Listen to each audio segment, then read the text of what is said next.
YouTube, just when you think the NBA offseason is over in 2024, you're sitting on your couch watching Netflix or whatever your streaming service may be, and you receive this update from ESPN. And it absolutely changes everything in my opinion. That's right, folks. Karl-Anthony Towns will be heading to the New York Knicks in exchange for Julius Randle and Donte DiVincenzo, who will be making their way to Minnesota to play for the Timberwolves in 2025. What a crazy, monumental trade for the NBA. I don't even think Kat was expecting this one, folks. And in this video, I'm going to be grading the trade for both sides. I'm going to be giving also maybe a little bit of an unpopular opinion. We're going to be going through all the details of the trade that have been made available so far. Let's get right into all the trade details for the Cat trade to New York.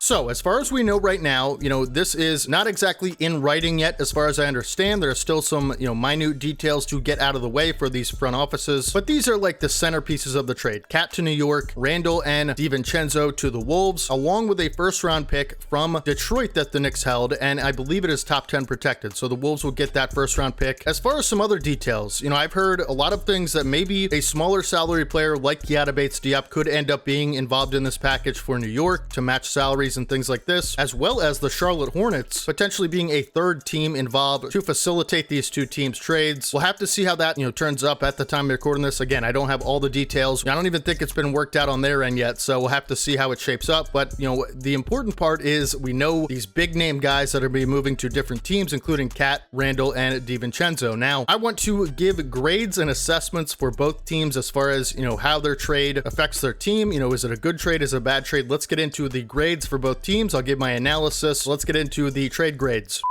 So we're going to start with the Minnesota Timberwolves, who shockingly traded Karl-Anthony Towns. I think even to his end of things, it was a shock. He tweeted, the 3 dots on his Twitter account, which was kind of interesting. But either way, the Wolves get a really good package for Karl-Anthony Towns, and in my opinion, adds a lot of depth to their team. Julius Randle, certainly a downgrade for Towns. And to be quite frank with you, I think Randle's been getting too much slander on the internet. He is going to be an all-NBA caliber player for a few years to come at the minimum. Randle's a great player, all right? And so when you have a, star caliber, superstar caliber, whatever you want to call Cat, going out the door for the Wolves. You have Randle coming in, another star caliber player, to pair with Rudy Gobert. Now, the Rudy Gobert fit, I'm going to be honest with you, I don't know how exactly this is going to work in actuality. One of the things about Cat that was so good for the pairing with Rudy Gobert was his ability to stretch the floor basically better than any other power forward could. This made a lot of, offensive schemes possible and flexible because of Cat's shooting ability. Randle hasn't been the best career three-point shooter. Not saying he can't be a good three-point shooter, not saying he isn't a good three-point shooter, but the bottom line is he's no Karl-Anthony Towns in that regard, which I think, in my opinion, at least just first glance, looks like it could cause a bit of a problem offensively for the fit with Julius Randle next to Rudy Gobert. You'd need someone to space the floor at the 4 position, but at the end of the day, I think offensively in general, you're getting a player that is, certainly capable of being your second option on this team day one, no question. We'll have to see how, Rudy Gobert and Julius Randle work out defensively. I think Randle has had a tendency in his career to not be the best defender. We'll have to see if his replacement for Cat is viable defensively at the 4 position, if they downgrade a little bit there. Obviously, we know Minnesota's defense is their identity. It is the thing they do the best. And so I think Cat is a little bit better of a defender than a lot of people give him credit for. So we'll have to see,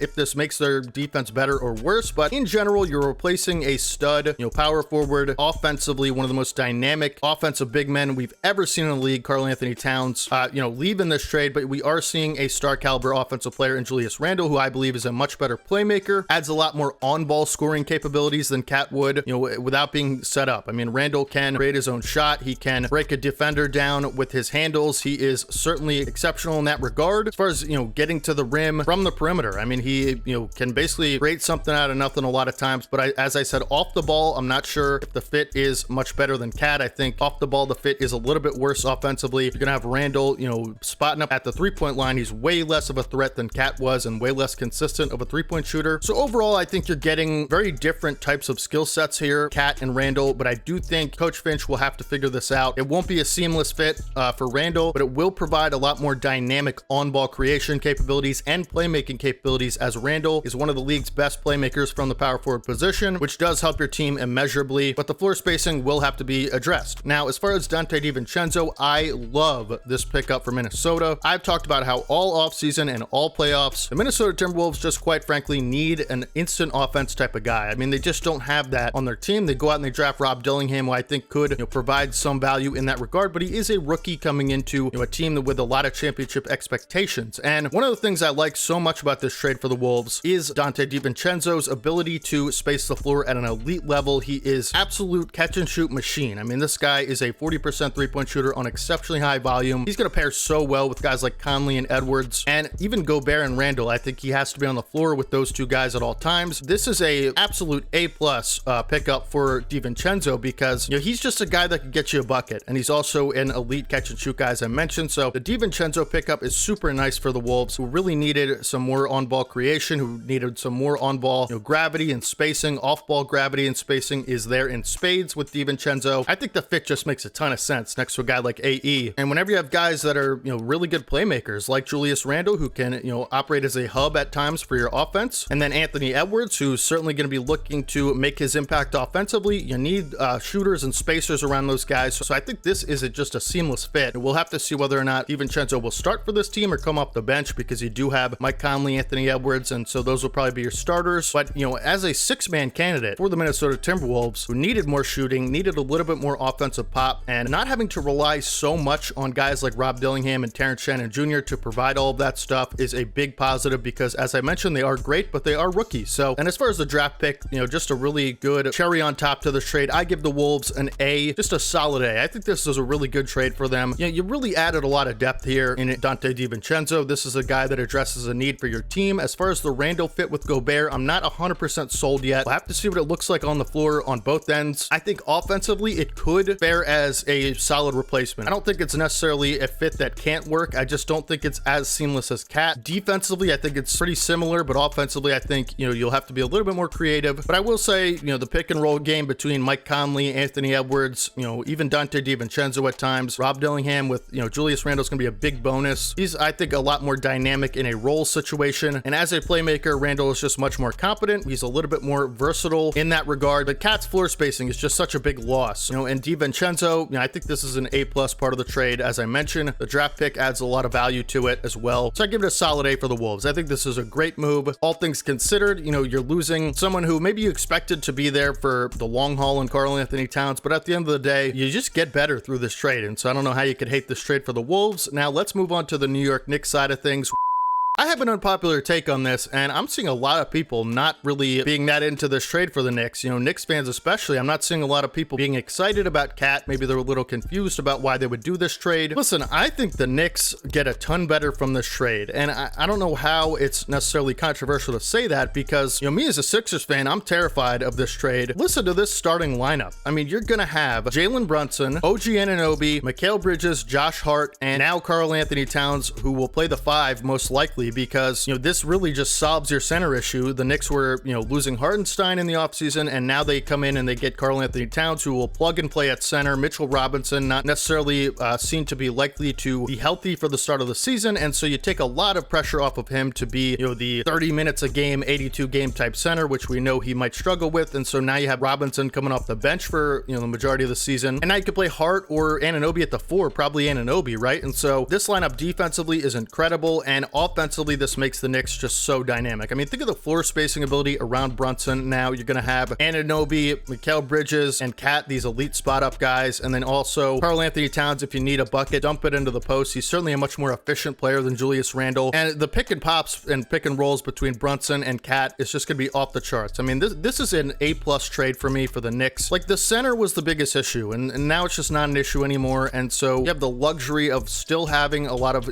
decent bench depth, even losing DiVincenzo. You have Deuce McBride coming off the bench at the point guard position, who I expect to maybe take a leap next season in production and opportunity. Now you can put Mitchell Robinson on the bench as your backup 5 instead of your starting 5. You still have Precious Achiuwa to maybe come in and play some 4 minutes. The wing, you could certainly use a little bit more depth there, I would say. At the end of the day, I mean, this is a slam dunk for the Knicks. I don't know how people don't see this as being an absolute A+, because think of just the firepower offensively that the Knicks are going to be able to have with Cat as their center. Think think of the just chemistry him and Brunson are going to develop throughout the season. It's a great fit there. Listen, Cat is a special type of player. And so, you know, Randle, who a lot of people weren't certain on with this lineup for the Knicks anyway, like, you don't even have to deal with that anymore. And so now you have a player that you've seen succeed last year in the playoffs. You know, we're not so sold about Randle's playoff production. We're not so sold about the fit with this lineup. Now it's not an issue. You're not exactly sure about the center position before this trade happens. That was their biggest weakness, losing Hartenstein. And now you've solved that issue. And so, like, on all fronts, I just think this is a A+ trade. Like, as a Sixers fan, I'm terrified to have to go against all of these threats. You know, you could say their depth is a lot worse, you know, after this trade, which probably it is. But listen, man, your starting five is about as good as anyone's in the league. I mean, it's not even a question. So it's not like you have nobody off the bench. You have plenty of good depth, you know, at certain positions, like the point guard position, who Tyler Kolek, the rookie, coming in. You also have Deuce McBride, who is going to provide a lot of scoring off the bench. And then Mitchell Robinson as the backup five is so much better than him starting all season, especially with the injury he's coming into the season with. I mean, come on. Am I crazy for thinking this is an A+ trade for the Knicks, who get a ton better lineup wise? Like, the fit is just so seamless for me at, you know, Cat at the five. I think he's a more natural five as well. I mean, we saw him struggle at times early with the Rudy Gobert pairing to play the four, but, you know, as time went on, he adjusted. But I think his natural position is the five. I don't know. Maybe I'm crazy. Let me know down in the comment section what you would give the grade for the Knicks. Like, what is the issue with this trade that you see other than, you know, maybe getting a little bit worse in depth? I think this makes the Knicks a ton better and a lot more formidable, particularly in a, you know, playoff setting. I just don't know how this is a bad thing. Again, Randle's a great player, and I love the trade for the Wolves, and they got more, you know, maybe overall value, but I just think in the Knicks situation specifically, adding Mikal Bridges and Karl-Anthony Towns this offseason is like, that's game changing. I mean, come on, like, this is the best starting five other than maybe the Celtics, and I think they're right neck and neck with the Celtics as far as this trade goes. So I had to make a video about this, you know, really quick. It's not going to be a super long or in-depth video. I just had to get something out on this trade. Again, let me know down in the comment section, Knicks fans, Wolves fans, how are we feeling about the trade? I think it was a shock to everyone, including myself, and maybe Karl-Anthony Towns as well. You know, New York fans, are you excited to have Cat? What are you feeling about the trade? I've seen a lot of negativity on the Knicks fan side of things, which, again, I'm kind of just confused about, but let me know if there's something I'm missing, please. I do genuinely want to hear that feedback. Either way, make sure you guys leave a like on the video, subscribe to the channel. This changes everything in the Eastern Conference. I mean, the Knicks, you know, they're certainly a little bit better than they were yesterday, in my opinion, maybe a lot better. And so you'll have to see how the fit works on the floor. Always, you have to see how it works on the floor first before you make any real determinations. But at the end of the day, man, this is really scary for me as a Sixers fan. You know, they just, you know, are separating themselves from my team as well as the Celtics, you know, separating themselves from everybody. So I'm a little bit nervous. Wolves fans, do we think that, you know, this could be a domino effect for the Western Conference? Do we think maybe some other teams in the East and the West, you know, for both respective trade recipients, are going to be making moves to